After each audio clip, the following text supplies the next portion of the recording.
Thank you. You're welcome. Okay, this is, as always, an extremely ambitious source sheet. We're not going to look at everything on it, but I couldn't really figure out how to like pick and choose, so I want to get to like all, it's a quite organized source sheet if I say so myself. So there's like headings and subheadings, so we'll hopefully get to all of the headings and all the subheadings, but like every word of every source probably not. I would have loved to like round this out with a mikveh tour at the end, but we have clients at the mikveh tonight, so we are not going to do that. But hopefully some other time, potentially like a Sunday morning. Like we have a great mikveh in our shul, and a lot of people, because they don't personally use it, have never seen it. For all sorts of great reasons why they don't personally use it, like without judgment attached to that, but like you should see it and be proud of like this thing that our shul has. So, so that was maybe going to be appended here, but will not be. Okay, so we're going to talk today about Hilchot Niddah. I spent a year studying these texts like in depth, like many hours a day, every day. So meaning what I'm giving over today is like only a very abridged version of that. I find this area of Halacha like very beautiful and very interesting and really very complex, and there's a lot of complexity that we are obviously not going to get to tonight. So if you listen to this talk and go home and say like, now I know everything there is to know about Hilchot Niddah, like that would be the wrong takeaway, and you should definitely learn more, and there's increasingly like really great books available, and there are some people in this community who teach privately and things like that. Yeah, anyways.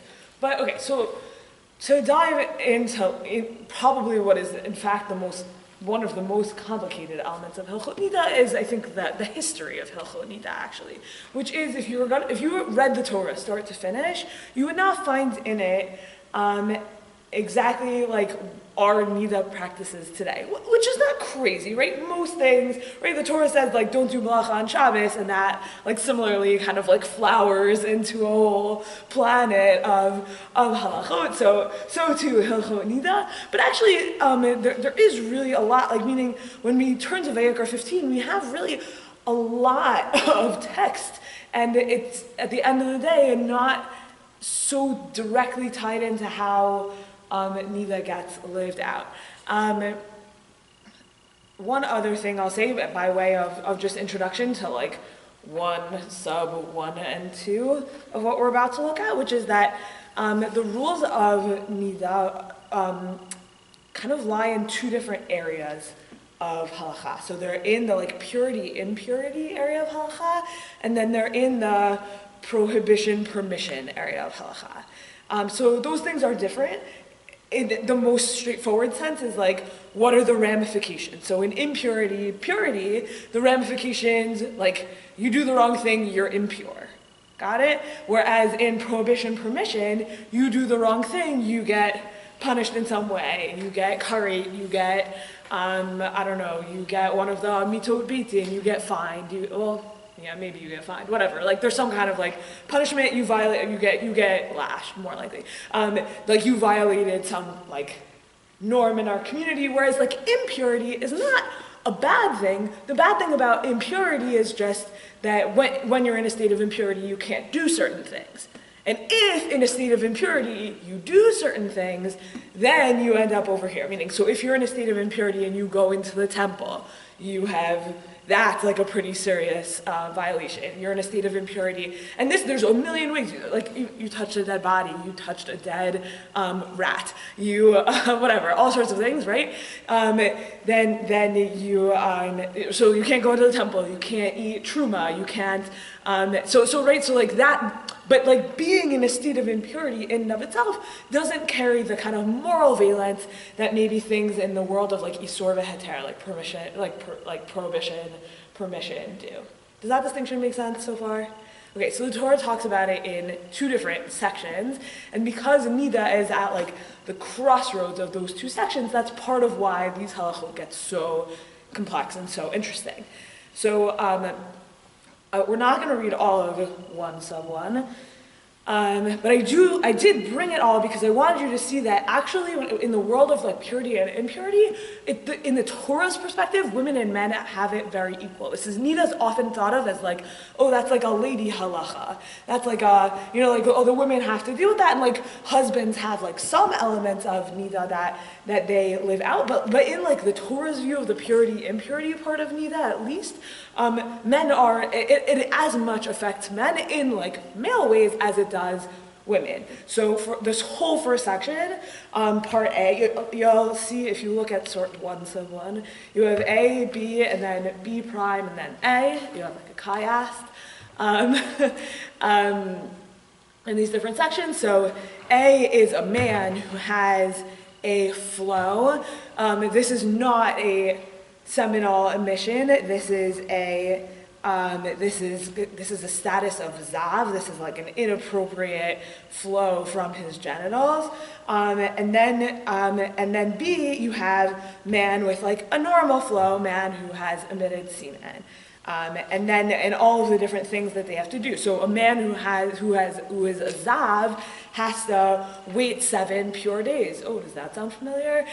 He has to go to the mikvah. He has to bring a sacrifice. There's a summary chart at the bottom there. At the end.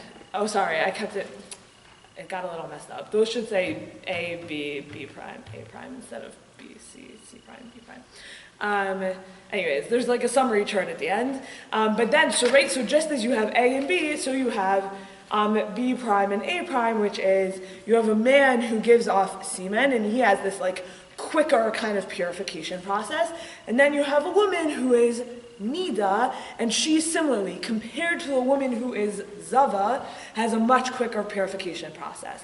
So as the Torah describes it, she bleeds in a kind of normal way of bleeding. She's impure for 7 days. The Torah never says that she has to go to the mikvah, but it's learned out by a Midrash Halacha to be a Torah level requirement that she goes to the mikvah at the end of her 7 days. But those are not 7 clean days. Those are like day 1, get your period. Day 2, still have your period. Day 3, still have your period. Day 4, still have your period, or not, whatever. 5, 6, 7, go to the mikvah, great, you're good. There's no internal examinations, there's none of that. It's just like, great, you counted 7 days, good job, now you can resume. As opposed to the Zava, who has very similar status to the Zav. Where she has 7 clean days, she has to bring a sacrifice at the end, and all of that, and certain amounts of like the way she imparts impurity lines up with the way that the Zav imparts impurity. I don't really want to. That's not like a good use of this time together, but it is like very interesting to study some other time. The Talmud is very interested in a lot of these questions. Okay, so we have these 4 categories, and they're kind of equivalent, and up through meaning. Like men, in the Hasidic communities, as far as I understand at least, like men who have seminal emissions still will use the mikvah at night before davening in the morning, and I think in some places men use the mikvah like every morning before davening, and that stems from this, meaning so in the sense of like, oh well, like why did it stick around for women and not men? I think that's actually like a good question, and like in some communities it really did stick around for men up through today, and that those are communities where you'll have men's mikvahs. In the Heights there's men's mikvah. I'm sure in some places in Chicago there are. Our mikvah, I guess, could be open to men in that way. We do have men who use our mikvah, but not every day, as far as I know. Anyways, okay, fine. So even people that do that, they probably don't consider it the same way, like as a woman. Like and in fact, like they have different. You know what I mean? Like whereas like right. like as heavy of a. Well, yeah, and here's the reason like for if it. they seem equivalent, I don't think even if people are practicing now, it's not in an equivalent way. Yeah, that's definitely true. Yeah. And the reason for it is that we're going to look at now source number 2 here. There's no equivalent of this for men with emission. So it gives off, so that exists in the world of purity and impurity, but it doesn't exist in the world of prohibition, which is what we're about to look at. So this is now from Vayikra 20. And we're in the world of prohibited sexual relationships. So I brought you just the verse before so you could see, right? A man marries his sister, the daughter of either his father or his mother, so that he sees her nakedness and she sees his nakedness. It's a disgrace. They'll be excommunicated. He has uncovered the nakedness of his sister. He shall bear his guilt. And now verse 18, V'isha she'ishka v'isha dava, V'gilad ervata mekora ha'era v'hi gilta mekor demea v'nichretu shneha mikar b'mam. The man lies with a woman in her infirmity, meaning she has a period, uncovers her nakedness, he has laid bare her flow, and she has exposed her blood flow. Both of them shall be cut off from amongst their people. So here you're not in a world of purity, impurity, you're in a world of prohibited sexual relationship. And so only of the four categories we just looked at that exist in the world of purity, impurity, this is the only one that exists also in the world of prohibition. Which then means, right, in a world without a Beit HaMikdash, where like if I go to a funeral, if I go to a cemetery and take part in burying a body, or if I participate in the Tara and take part in literally preparing a corpse for burial, I don't have to go to the mikvah after that. I do Netilat Yadayim after that before I go home, but like, that's it, right? And that is a much stronger level of impurity than Niddah, and yet for Niddah I have this huge process still today that involves all the stuff that we're going to talk about, and ends up with me immersing, not just doing Netilat Yadayim, like immersing my whole body in a mikvah.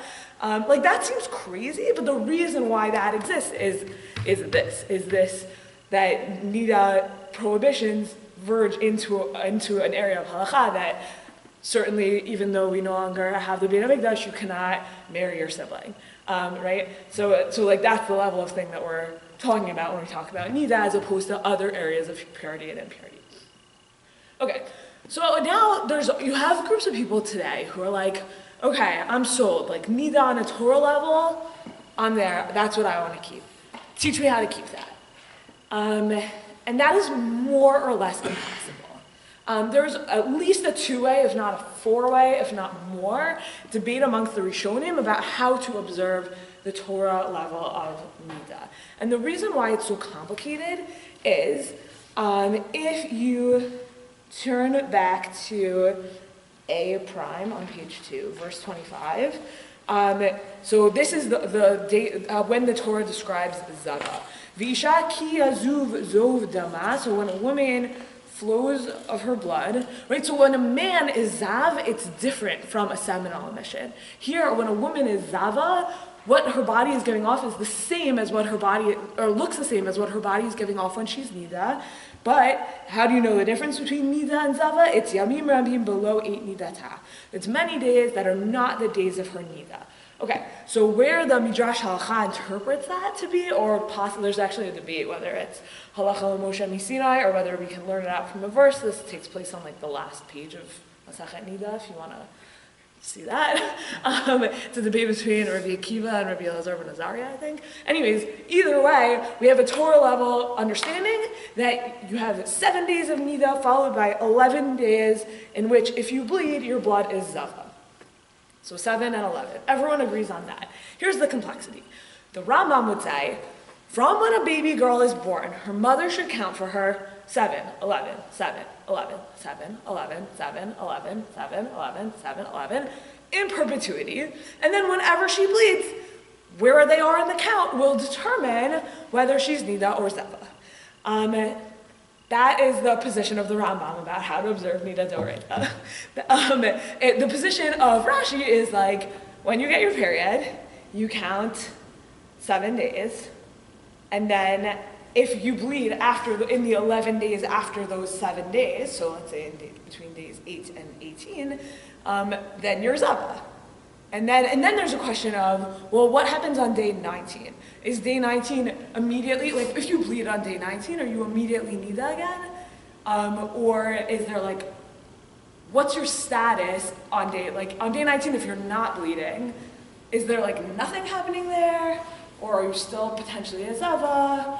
Or does that start the count of your Niddah days such that if you then bleed on day like 3, 4, 5, 6, 7, 8, well, day 8 now gets you to be a zava, even though you only bled for 4 days, right? Like, it gets just, like, unbelievably complicated. That complexity already begins in the Gemara, but gets carried out, like, much more in the Rishonim, such that it's basically, in my opinion, and I think it's like what most people would say, it's impossible to advise someone on how to observe Niddah D'Oraita.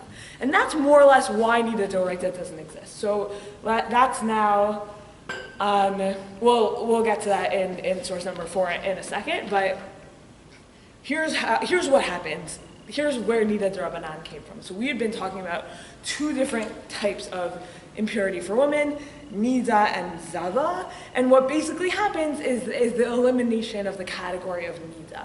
Anytime, right, the Takana of Rabbi Zera, so this is source number 3, Amar Rabbi Zera, B'not Yisrael Chmiru al Atman, Shefilu Ro'ot Tipa Dam Kechardal Yoshvod Elei Hashem Nekiyim. This is a very kind of famous line. The daughters of Israel, this is why you have a lot of mikvahs that are called daughters of Israel. This is where that comes from, like what the Brighton mikvah, daughters of Israel. Anyways, whatever. So the daughters of Israel were stringent on themselves that even if they saw a drop of blood like a mustard seed, they would sit 7 clean days. 7 clean days exists in the world of Zava, does not exist in the world of Niddah. And what Rabbi Zera is describing is a complete mush of Niddah and Zava, such that Niddah is no longer observed, and anytime you see menstrual blood, you observe as if it's Zava. Did you have a question? Okay. Is that history like kind of, people are making sense of that? How we got from the Torah to that? Yeah. Are there people, I guess, I know Timanim have took a lot of Maimonides and took it very literally. Are there people that took that Maimonides literally and carried it through? No, because Maimonides is describing what a Torah level Niddah would be, but he doesn't think you should observe that. He doesn't think you should do that, okay. Right? He thinks you should keep even the rabbinic strictures in addition. So he would say, it doesn't matter, whenever you bleed your Zava.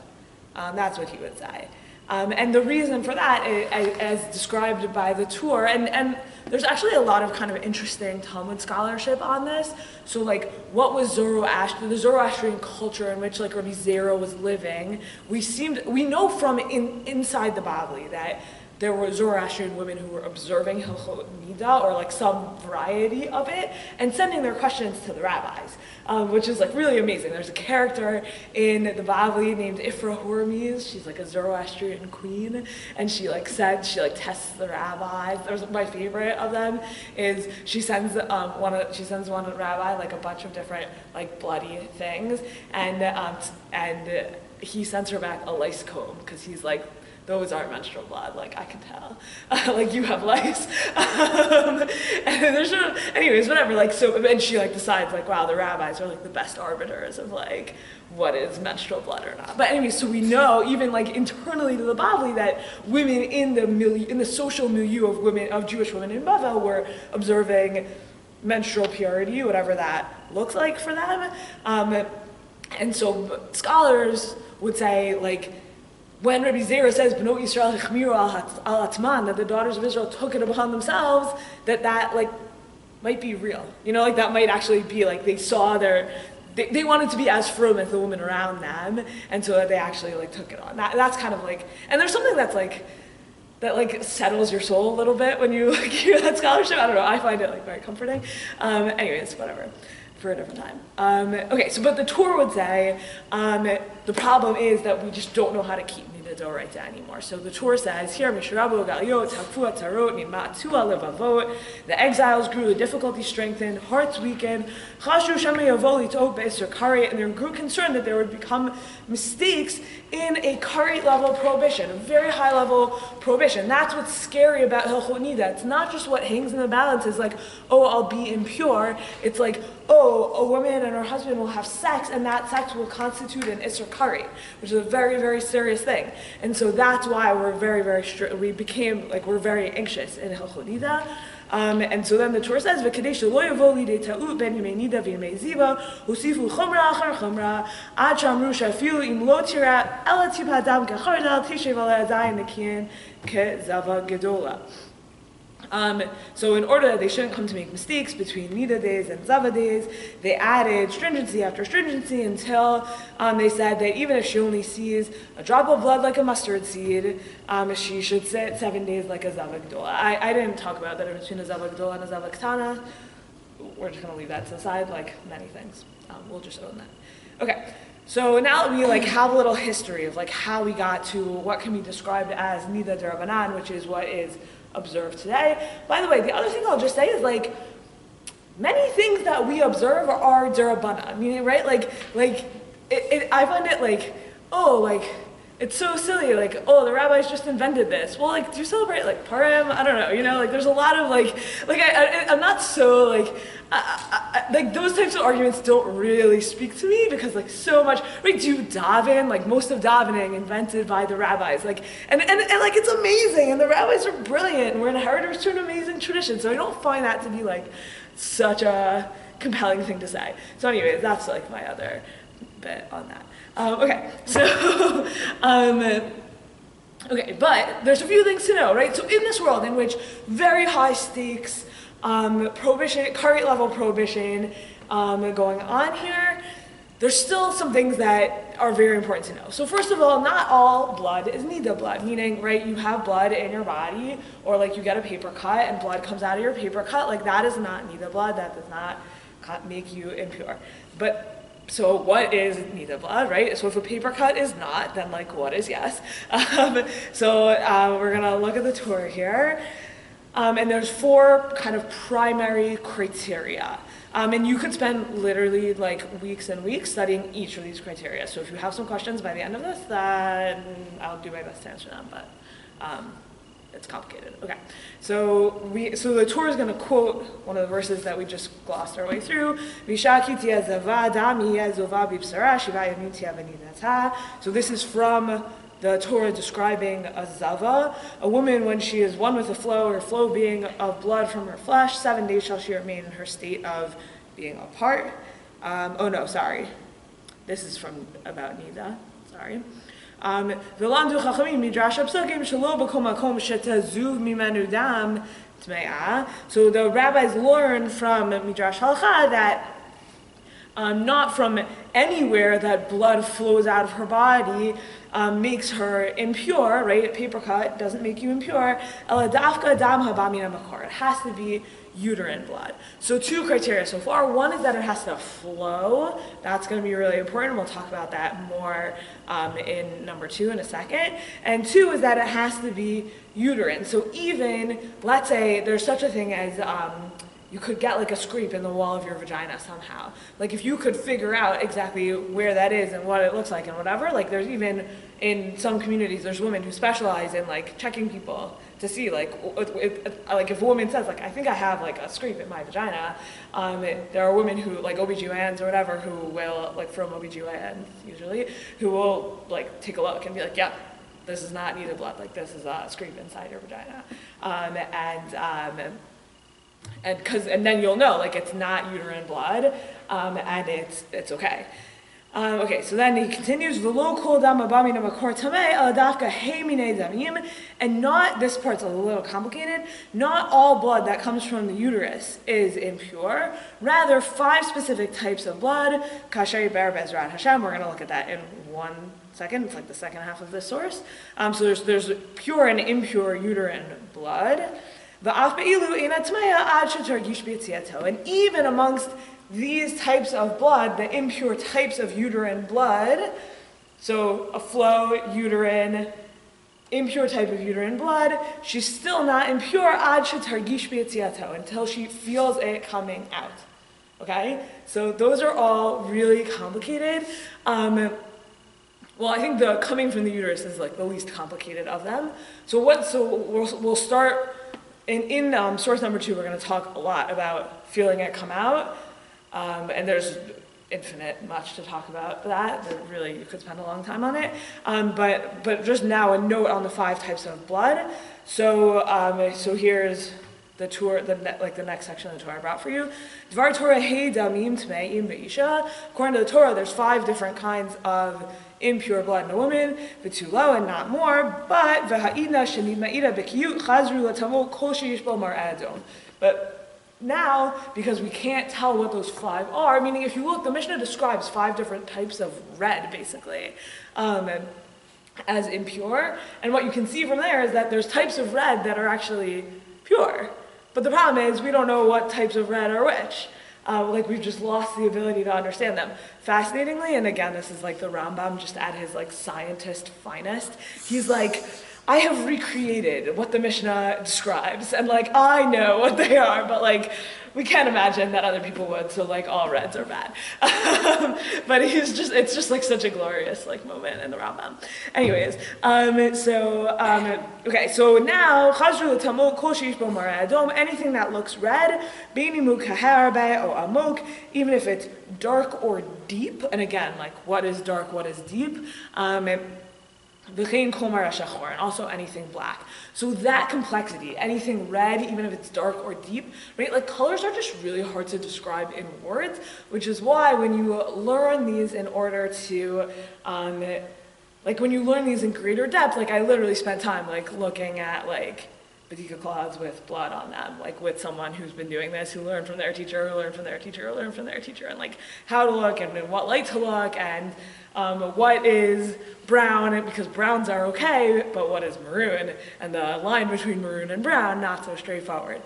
So really there's a lot of like actual like practical shemush involved in this colors situation, even though we're not saying some reds are good, some reds are bad, but we're still saying reds and blacks bad, other colors good, what constitutes the line between red and something else. So it's still challenging and exciting, I think. Okay, fine. Okay, cool. So now we have this other question. So that was the colors question.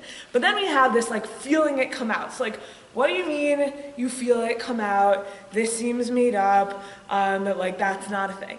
Okay. So the Talmud definitely imagines that women like know the minute they get their periods. I would say some women like do have that experience. Some people say women used to have that experience and now we're less connected to our bodies than women used to be. So there's some people like the way that it gets described by different like halachic authorities over time is like, I don't know, maybe like the women in their milieu, like that was their experience, like their body shook when they got their periods, or it hurt when they got their periods, or something like that. It's a little hard to like settle on something that will be like universal for women, but the way this plays out is really important, because if you have, it's called a hargasha, so if you have blood without a hargasha, then you're in the world of, well, is it flowing? Because if it's flowing, then it doesn't matter, then it's for sure a flow. But if it's not flowing, it's blood, it's probably uterine, but I didn't feel it come out, so then you're in a world of stains. And so let's do a little bit of introduction to stains. Because you might think like, stains are made up, like what does staining mean? Like I stain like, and then I get my period, or like I had my period and now I'm staining. It's just like a lighter version of it. Like, I mean, and then there's people who like just stain. Like, I don't know, I feel like until you like learn Halacha Niddah, like most women don't have a sense of like, I'm staining. They're just like, I have my period and I'm wearing a pad or panty or whatever, or I don't have my period and like my underwear are clean. Like, and now you introduce this like middle category of staining, and that feels like really weird. But halachically, staining is super important because it's a way to not be Niddah potentially, or to be Niddah for less time potentially. And a lot of birth control types like IUDs can cause staining but not flows. So like how does that play out? Like there's a lot of practical elements that get rolled into staining. So staining, when you don't have a flow and you didn't feel yourself like ever like get your period, comes with a whole host of leniencies. So here's just like two, like, or I guess it's like one, in the Gemara this is one long Mishnah, and in divisions of the Mishnah where it's just Mishnah, it's two Mishnayot, whatever. Okay, so here's some Mishnah.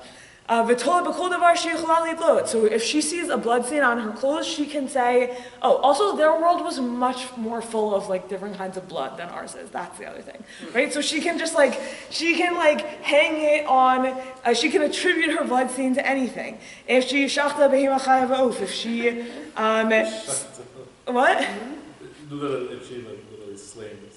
Right, she killed an animal. I understood that Hebrew. Oh yeah. Right, she killed an animal, and these aska b'tamim, she dealt with blood stains. Or she yashva b'tzad asukimem, or she sat next to other people who were dealing with blood stains. Harga ma'acholet, or she kills a louse. Hareza tolabo, she can then say, this blood stain, oh, I was dealing with a bloody thing today.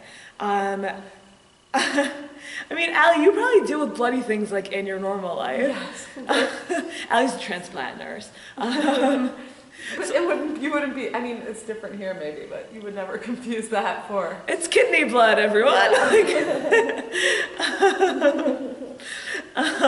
Right, so then, okay, well, how much can you just assume is kidney blood? Rabbi Chanina ben Antigonus Omer, it would be different if you knew exactly where it came from. Like, I took a kidney out of one person and put it into someone else today, and now I'm covered in blood. You wouldn't need to come up with oh, where did this blood come from? But you're or walking around, and all of a sudden your scrubs have a blood stain on it. So then this next part is where you're in with that, right? So I comment to Rabbi Chanina ben Antigonus Omer, I ke gris shel pool. So what size of a stain can you attribute to, you have a mysterious stain. What size can you just say, oh, it's from something else? So up to the size of a split bean. Va'aval pi shelo hargan. To split bean? What? Why did it go from a mustard seed to a bean? Good. That's so a the big mustard difference. seed, yeah, it is a big difference.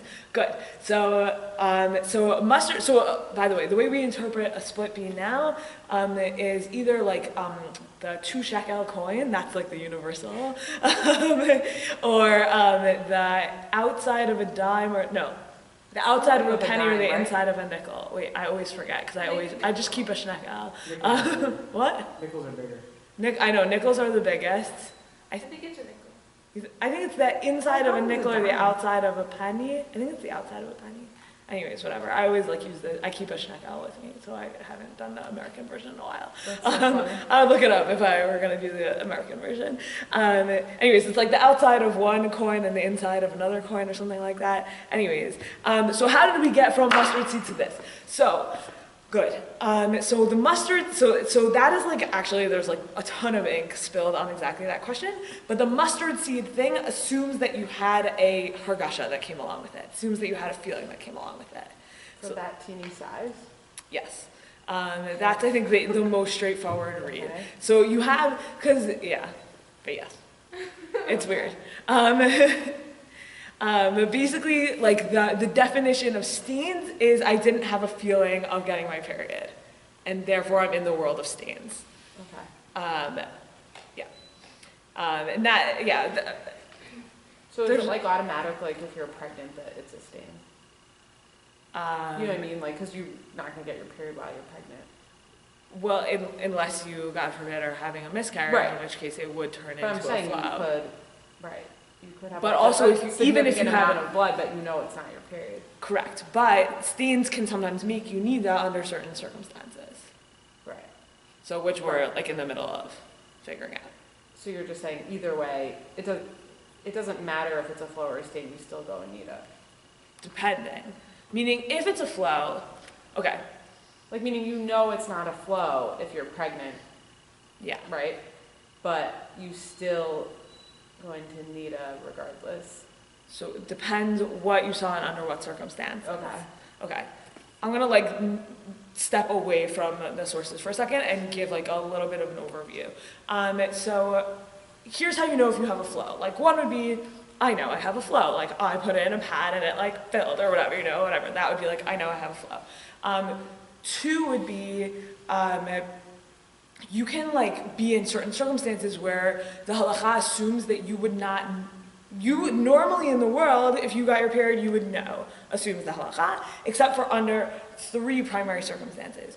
One being, you're currently having sex, you wouldn't know whether you were, that would mask the feeling of your period starting. 2, you're peeing. That would mask the feeling of your period starting. And 3, you're doing an internal examination. So like there's something going on inside your vagina that's not sex, basically.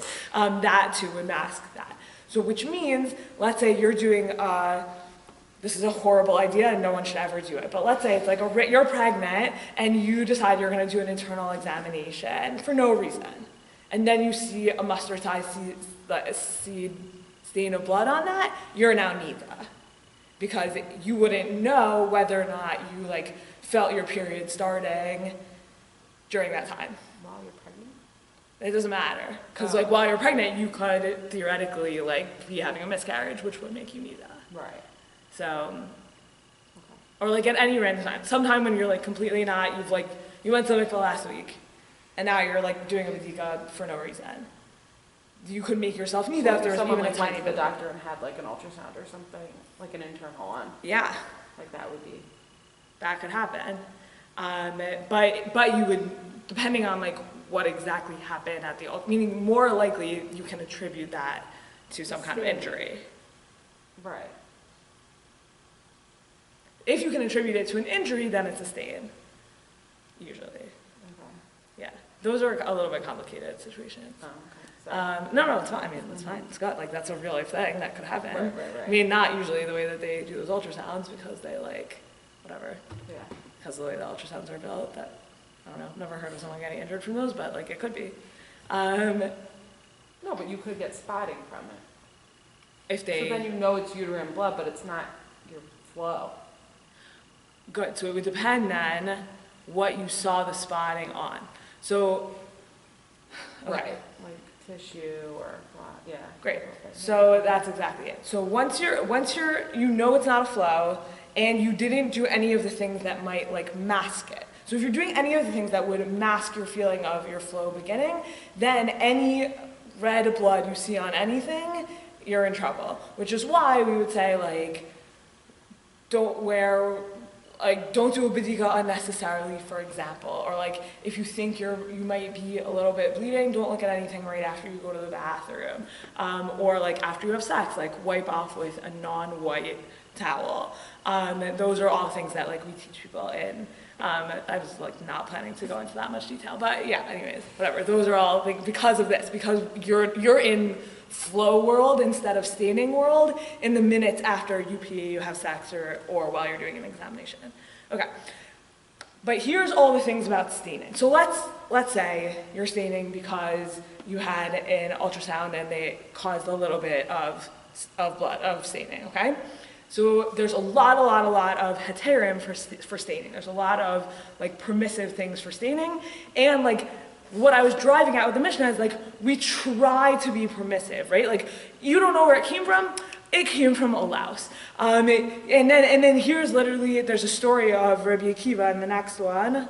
I want to like speed up a little bit, but a woman comes to Rabbi Akiva, she says, I saw a stain. He says, maybe you have a wound where the blood came from. She was like, yeah, but it's totally like healed over. And he's like, well, is it possible that reopened blood came out? And she's like, I guess it's possible. And he's like, great, go ahead. And then all of his students were looking at him like, Rabbi Akiva, you're crazy, you're so lenient. Literally, that's what happens. He says, Ra'at Talmidav mistaklim zeh bazeh. He saw his students looking at each other like this. And Amar lahem, ma davar kasha b'einechem? Why is this so hard in your eyes? Shalom ru chachamim hadavar lahachmir ela lahakel. Rules about staining are meant to be kulas, not chamras. They're meant to be lenient, right? Like this is the Mishnah. This is not like, okay. So here are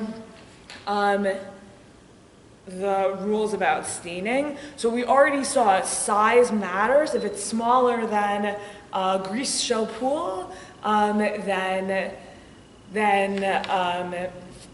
it's smaller than a stain that would be left by a louse, then it is fine. So size is the first thing that matters. I'm in now source number 3 here. Ketem shenintal davar she'inu mekabel tuma. So if blood is on something that does not mekabel tuma, that can't receive impurity.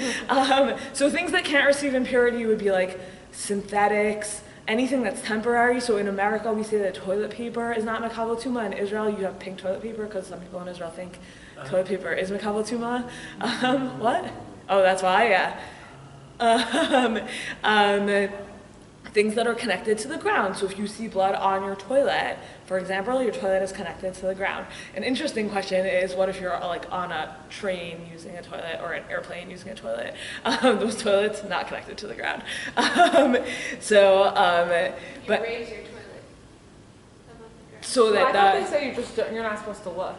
So I Like, mean, definitely, right? Don't look in your toilet. Like, Yeah. Well, also like right after you pee, none of these rules apply. So then you definitely don't want to look. But let's say like afterwards, you walk by your toilet and you see a blood stain on it. Like, do you have to like what assumptions can you make about that? So you can say, oh, it's on my toilet. My toilet is through pipes connected to the ground. It's fine. I said synthetics, right? Okay, fine. You got the point. So it depends on what it's on, and then also, v'chein ketem shenitzal baget savua, right? We were just talking about pink toilet paper. If it's not on white, then it's fine. So if you just don't wear white underwear, like if you know, like I just got an ultrasound, sometimes I bleed from ultrasounds, like just make sure you're not wearing white underwear, and you'll be probably good to go. Also importantly, panty liners are not makabel tuma, meaning they're like made out of synthetics. So if you see blood on a liner, like and most people would say that's fine also. So again, if you know you're gonna be like spotting a little bit, that's another great solution. And then the Rama says, like, also you don't need to like put yourself into a situation of risk. He says, "Lefichach tilbash isha bigdei tzivonim." Therefore, women should wear colorful clothing, kedei lahatzila miktamim, in order to save her from stains. And there's an amazing Gemara about this, which is that like after the temple was destroyed, there were all these things that people stopped doing, and one of them, they wanted to say like women can't wear colorful clothing anymore, it's too like decorative, it's too fun, the temple has been destroyed, and they're like, no, women have to wear colorful clothing. so funny. So it's like it's just like one of those like amazing, like comes in everywhere. Okay, so again, if you're in the world of this is a flow because I felt it beginning, or because it's clearly flowing, or because I did something that would mean that I can't tell whether I have a flow or not, then none of these kulas apply. But if none of that is true and you just like see a spot on something, or like you know you're not going to get your period, but you're like having like a little bit of blood here and there because of like a birth control related thing. Honestly, like birth control has really like changed the conversation about this so much. Like there's so much more like spotting and not flowing that happens in the world now. That said, like when people were like pregnant and nursing all the time, there's probably just like less menstruation period. I don't know, whatever. I can't make it. Malnourished. What? And also malnourished. Right, malnourished people don't spot and stain in the same way. Don't get their periods in the same way, totally. But anyway, so when you're in the world of staining, like much of the time we can get you out of it as long as you're like not wearing white underwear. That would be like the number one piece of guidance, would be don't wear white underwear. That's a quick question. Yeah. I have to go because I'm the attendant. But is there anywhere like in any of these sources where it talks about doing the bedikas? Yeah. Because like it seems like from all the sources that it's really just like if you find it, not if you're like looking for it. Oh, you're talking about vestot, like doing bediko when you're not bleeding.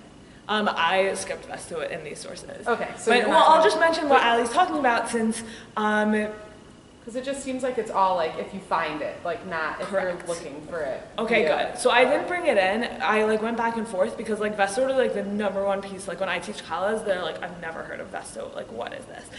So it's worth mentioning, which is and like if you learn Gemara Niddah, like 80% of it is taken up with this exact subject, which is like when can you anticipate your period coming?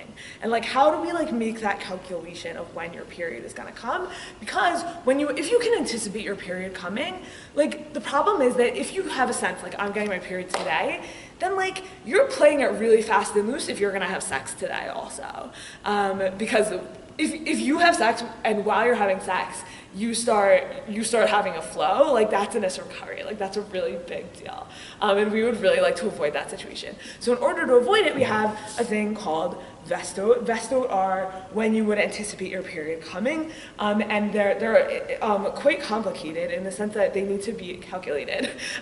So it's based on when you last got your period, and then either most people, okay, this is why I didn't get into it. It's like, I'm sorry. It's totally fine. But basically, based on when you last got your period, there's certain times when you would anticipate getting your next period, and when you anticipate getting your next period, you have to do an internal examination. So if in that internal examination you found blood, that would be then one of those situations where, because you did an internal examination, we wouldn't know whether you had felt yourself starting to flow. So if you found any blood in it, then you would be Niddah, A. And B, during the either nighttime or daytime, that is the time in which you're anticipating your period, you also don't have sex. But most people get their periods during the day, so that doesn't end up being such a lifestyle encroachment, because by the time it's night, you could have sex again.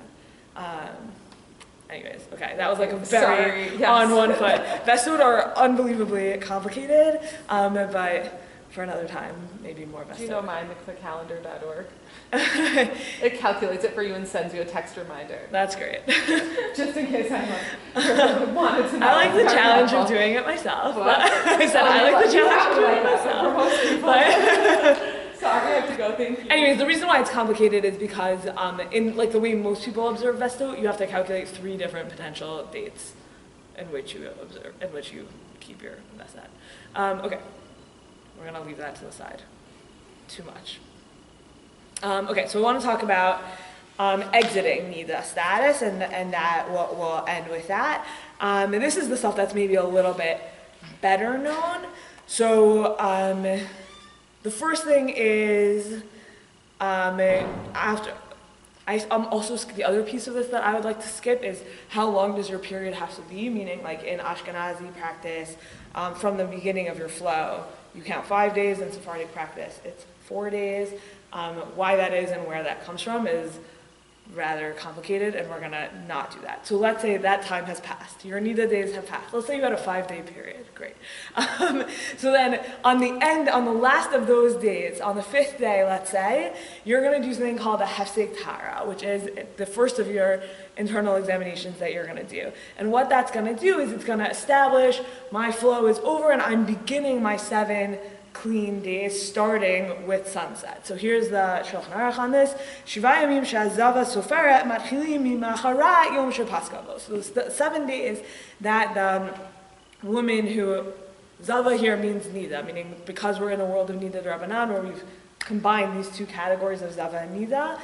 So the 7 days that the Zava counts, but that's anyone today who observes Hilchot Niddah, start from the day after the day where she does hefsek, where she establishes that her bleeding has stopped. That's the language we'll use.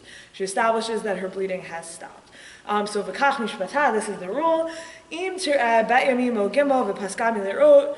So if she sees, this 2 or 3 days is confusing, and the Shulchan Aruch walks away from that later. But so she sees blood like 2 or 3 days, and she stops seeing, then bodeket b'yom shepaska kedei shetifsok b'tara. So then I'm going to go back to my example where she's bled for like 4.5 days, let's say. So on day 5 in the morning, she sees, oh, I've actually stopped bleeding. So then that's the day where she'll do an internal examination, and that will be her like formal, I have stopped bleeding, it's official day. And ideally, that examination should be close to the end of the day. So Ben Hashmashot is this time period between sunset and when the stars come out. So her examination should happen like right before then. And the Ramah says, this is ideally when it should be done. But even if she only did it in the morning, she only examined herself in the morning, that's actually enough. And this is really important because like especially this time of year, like in the winter, when people are working, like it's good, like I always advise people like set reminders to like do this b'diga, but people forget, and then it's like, oh shoot, it's sunset, and now you're gonna be niddah for a whole extra day because sunset happened, you didn't do this b'diga. So like I often tell people, like if you can do it in the morning, like do it in the morning, try and do it again later, but like worst case, you'll be able to rely on the one you did in the morning as opposed to like trying to cut it close and then like your meeting goes long or whatever it is, right? Like it can be really stressful this time of year. So so this Ruma is something that like I try and like use to say like do it in the morning, do it again later, but like in case later doesn't happen, you can then rely on it b'diavad. So whatever. So on the last day of your bleeding days, that's when you do your first internal examination. It's called a hefsek tara. After that, you have 7 clean days. So that's, let's say, day 5. So then day 6 is now also day 1, right? Day 6 from the beginning of your bleeding becomes day 1 of your, there's a lot of words for these days, but your Shivanakiyam, your 7 clean days. And then there's the question of, okay, well, do you have to do examinations every day of your 7 clean days, or do you have to do them more than once every day of your 7 clean days? So just to summarize the Shulchan Aruch here, the Shulchan Aruch says ideally you should do them twice every day, once in the morning, once at night. That's a great way to like injure yourself. So some women can totally do that and like, great, amazing. I have a friend who thinks it's like meant to be encouragement for women to like get comfortable with their bodies. And there's something like, great. Like if that works for you and that's like what people in your family have been doing for generations, then keep it up. Shulchan Aruch also says it's also fine to do it, to just do 1 a day. And then the Shulchan Aruch even says, actually, if you only do 1 examination in all of the 7 days, that might be good enough. Which is like a really extreme leniency. And he says, but and some people say, and this is more like where Halacha is today, that you must do the first day and you must do the 7th day and you cannot be lenient beyond there. So we went from 2 every day to 1 every day to first and last day.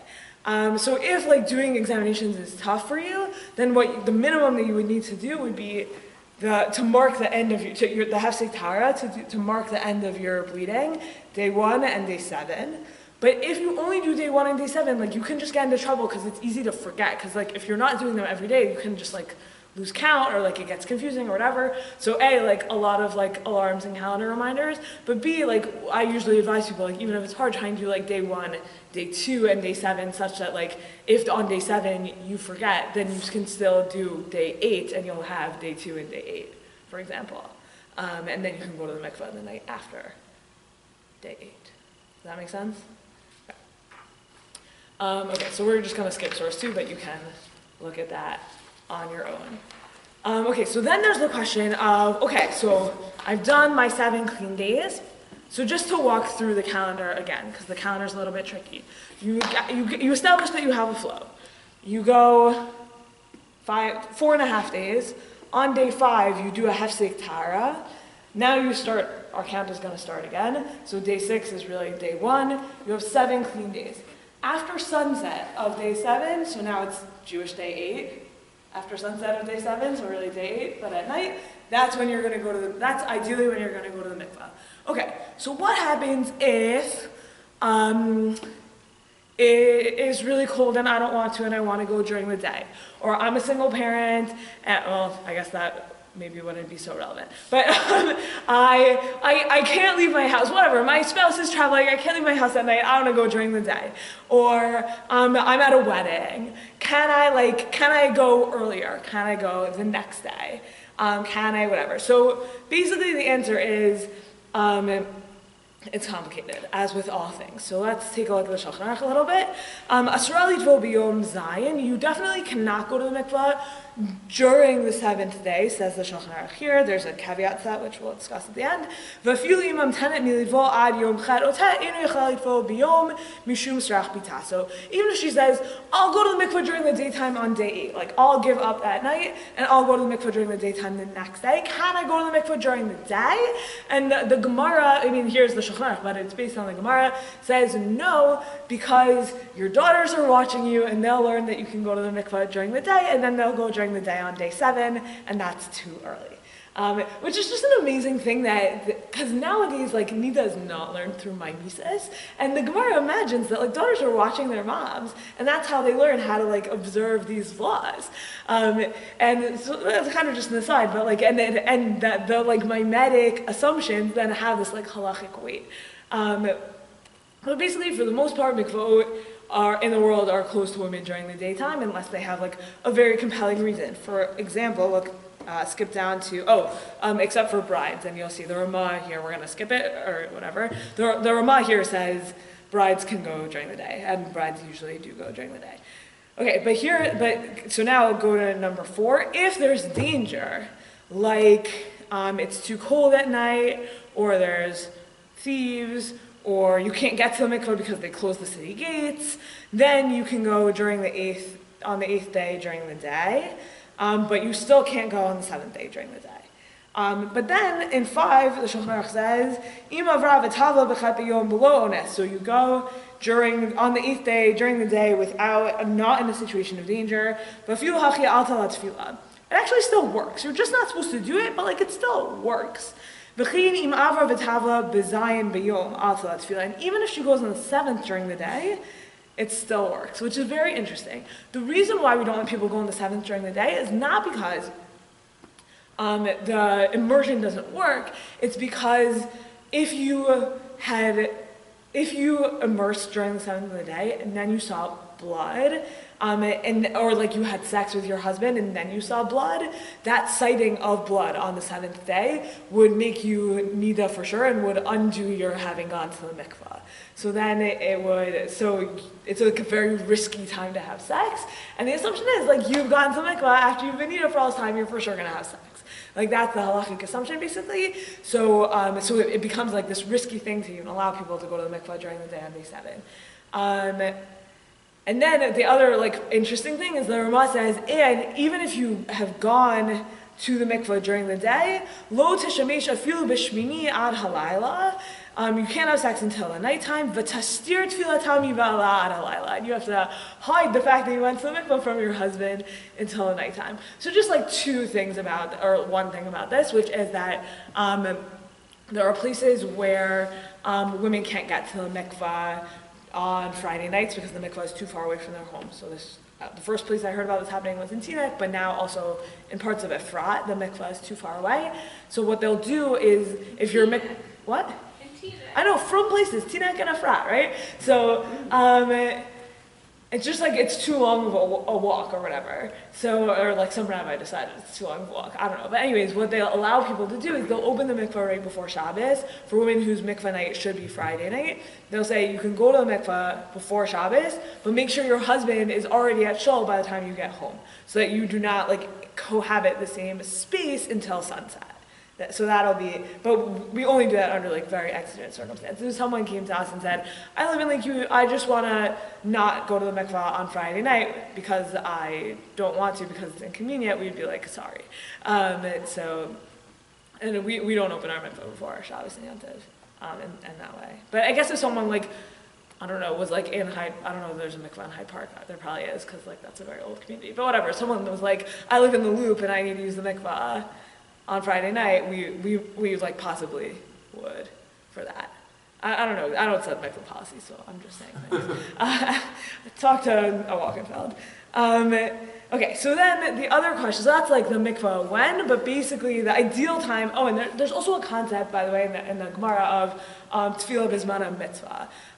So like, what do we mean, which means like, the words of that mean like going to the mikvah on time is a mitzvah, is like a mitzvah in the Talmud can also mean like good thing to do, like it doesn't always mean like commandment, so there's like a whole debate about what that actually means, but there really is like pressure to do inconvenient things in order to get to the mikvah on time at night after the 7th day. So that's like mikvah when. Mikvah how, this is like, we could spend a lot of time talking about mikvah how, because you get into a lot of complexities. But the idea is, your whole body needs to go under at one time. And therefore, there can't be anything that comes between your skin or your hair and the water. Okay, I don't know that we're necessarily going to go into the details of this, but but the rules about like what exactly is considered the type of thing that gets in between you and the water are more complicated than just like anything. So the minhag, especially in Ashkenaz, the minhag very strongly is like get everything you possibly can off your body. However, the rules of chatzitza, which is the same word as like mechitza, like it means like dividers between your skin and the water are more complicated. So if there's something that you're like, this is really annoying to get off, or for medical reasons, I need to leave this on, or whatever it is, definitely ask the question because these rules are again very complicated. But the general idea is you want your whole body to come into contact with the mikvah water all at once. So that also means like the mikvah should be big enough that a person can get their whole body in it at once, things like that. And then preparation for the mikvah involves making sure that there's nothing on your body that you don't want to be there or that shouldn't be there or that will get in the way of your whole body coming into contact with the mikvah at once. And the details of that, again, are quite complicated, but the way it's normally practiced is like you'll shower and bathe at home, you'll take another quick shower when you get here, you brush your hair a bunch of times, especially if you have curly hair and you never brush your hair otherwise, that's like a whole thing. And definitely for girls who have curly hair, like have not, like never used the mikvah, like learning that they're gonna have to brush their hair before the mikvah is like a traumatic moment. And then, yeah, because like you literally never brush your hair otherwise. And then when you go into the mikvah, so I should have brought this in, but there's a blessing that you say, typically Sephardim, I think, say it before they start, like before they even go into the room. But Ashkenazi women do their first dunk, come up, make a bracha, which is Asher Kitanu V'Zahav Tzivanu Al HaTfilah. How do they make a bracha once they're not wearing any clothing? That's a great question. Okay, so basically the answer is like women can make bracha naked, or the water separates you.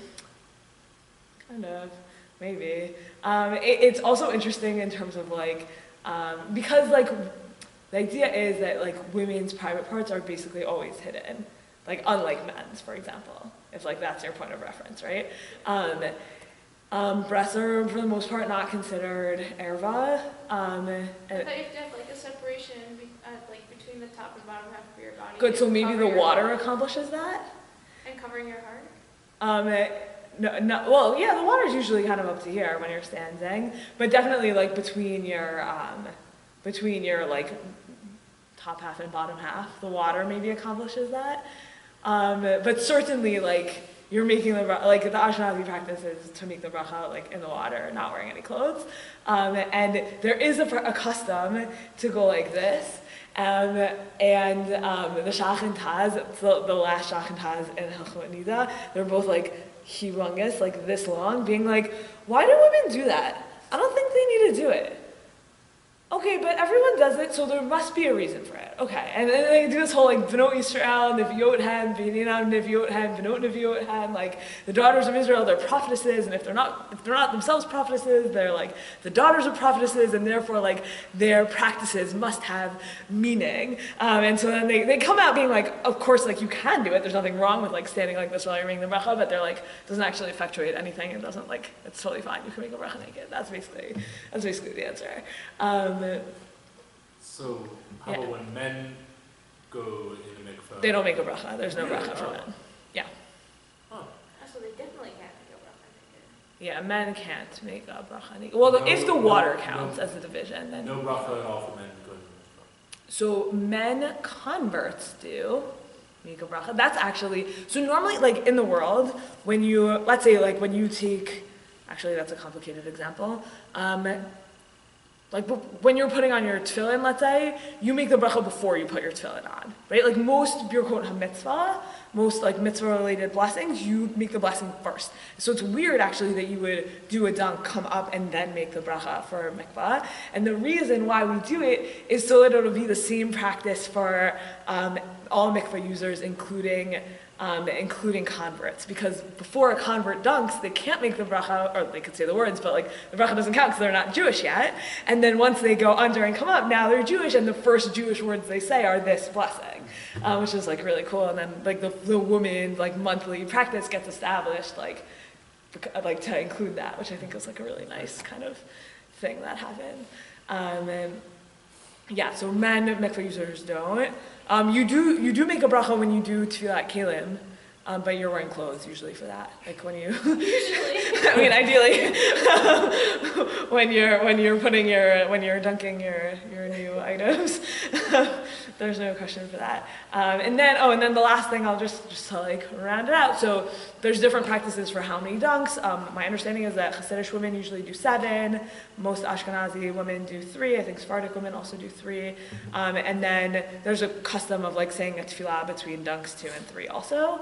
And each time you go, the reason why you have a mikvah attendant is it's to make sure that all your hair goes under, basically, and that you won't like touch anything or whatever, that you were all underwater all at once.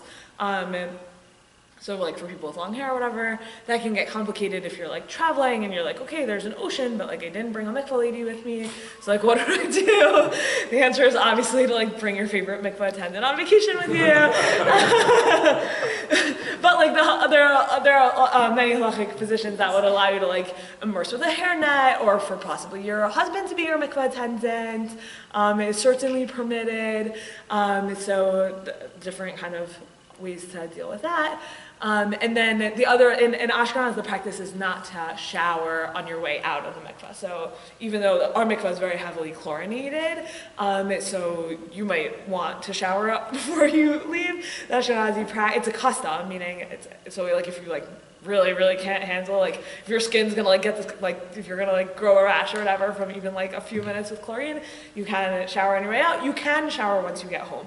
The reason for it is that they didn't want people to think, often people would go like bathhouse to mikvah and then mikvah to bathhouse. And they didn't want people to think, oh, going to the bathhouse accomplishes the mikvah.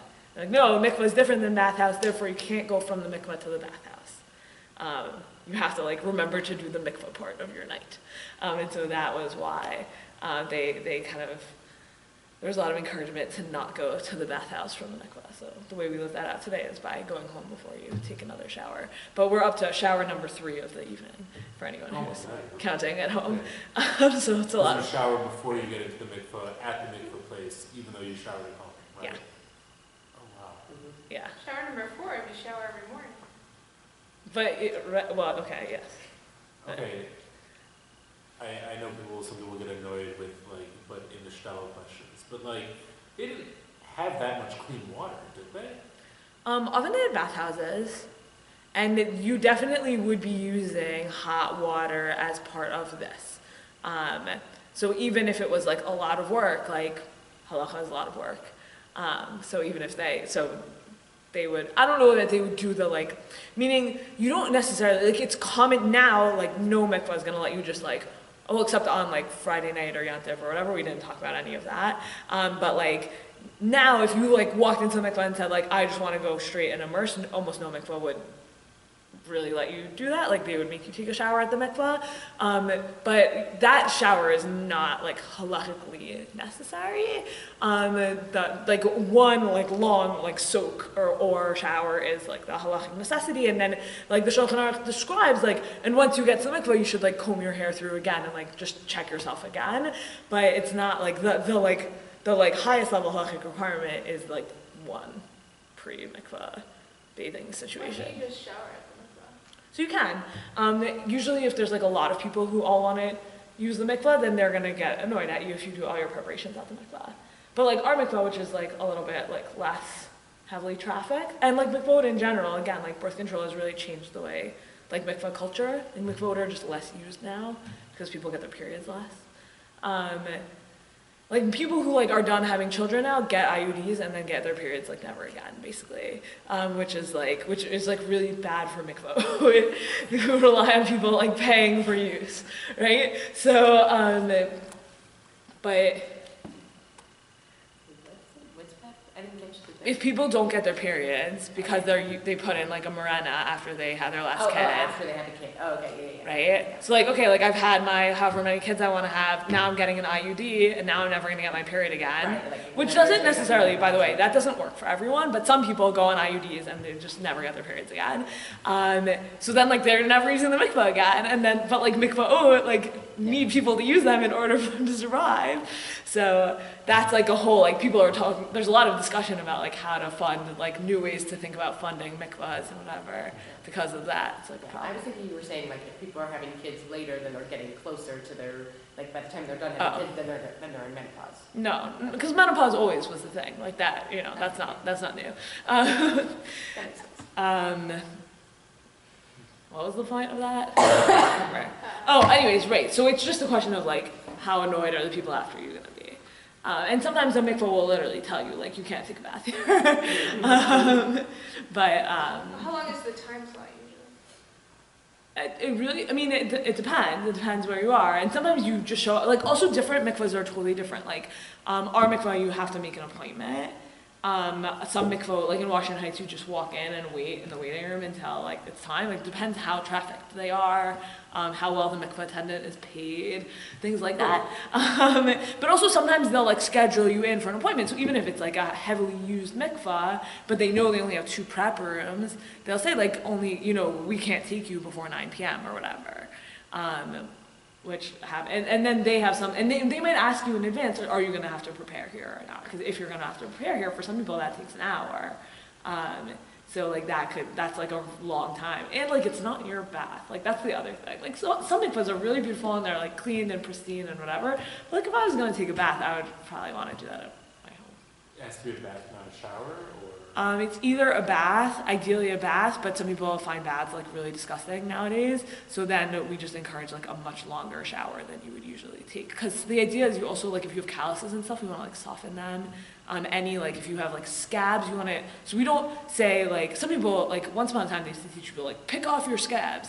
So now we just say like give your scabs a chance. Like if they're about to fall off, like put yourself into a situation where they'll fall off. And the way to do that is like steam and hot water. So, yeah. Right, because also the question is, right, let's say getting mikvah preparation questions are really interesting. Like, let's say I pluck my eyebrows, I don't know, every couple of weeks. So, like, my eyebrows are connected to my face. Like, they're not, like, something in between, like, me and the water. However, like, I'm going to mikvah on Tuesday, and on Wednesday I was probably going to pluck my eyebrows. So, like, do I want them there or do I not want them there? No, but that's like a real thing, like that happens all the time. So what we teach people is like, if something is gonna come off your body in the next couple of days, like have it come off your body before you go to the mikvah. You know, like if you're gonna like go like get your eyebrows done, like get it done before, not after. Because There's your funding idea. What? Eyebrow. Eyebrow spa, mikvah. Yeah, no, there are mikvah like that. I've heard tell. Like you can get your nails done on the way out. Yeah. No, there's a lot of, anyways. Anyone else have questions? Well, teach every mikvah attendant how to wax. And then, or how to thread. Oh, threading, yeah. The same preparation for the mikvah you also do for spray tanning. So it's like a side business. Yeah. So again, it's Daniela's funding idea, spray tan on the way out. Yeah. No, just the other parts. No, I'm not saying you should spray tan. That is funny. I wouldn't know. I've never gotten a spray tan. But yeah, I guess you wouldn't want anything in between you and the spray. And you exfoliate. You get rid of the dead skin too. Oh, That's smart. So actually, maybe it's even more pure. Getting To rid of a spray tan. Maybe. Who knows? Fascinating. Spray tans. I'm just saying. Fascinating. Yeah. Oh, the other thing, I meant to bring show and tell for Beit clause, like what we mean when we talk about doing internal examinations. I forgot, but and then there's people in the mikvah. But like, it's actually really like because you can do damage to yourself, right? So like they literally market things called badika cloths, which are like really soft, really thin white cloths that are like this big. And you can buy them in packs of like, I don't know, whatever, 50 or whatever for like $3 per pack. And like you don't want to like go about making your own, like because you don't want to like do damage to yourself. So and they're like soft cotton, whatever, like really not intrusive. I meant to bring for show and tell, sorry, I apologize. You can find me some other time and we'll have a little show and tell, badika cloth version. Okay, any other questions? We're over time, rather substantially. All right, cool, thanks for coming. Thank you.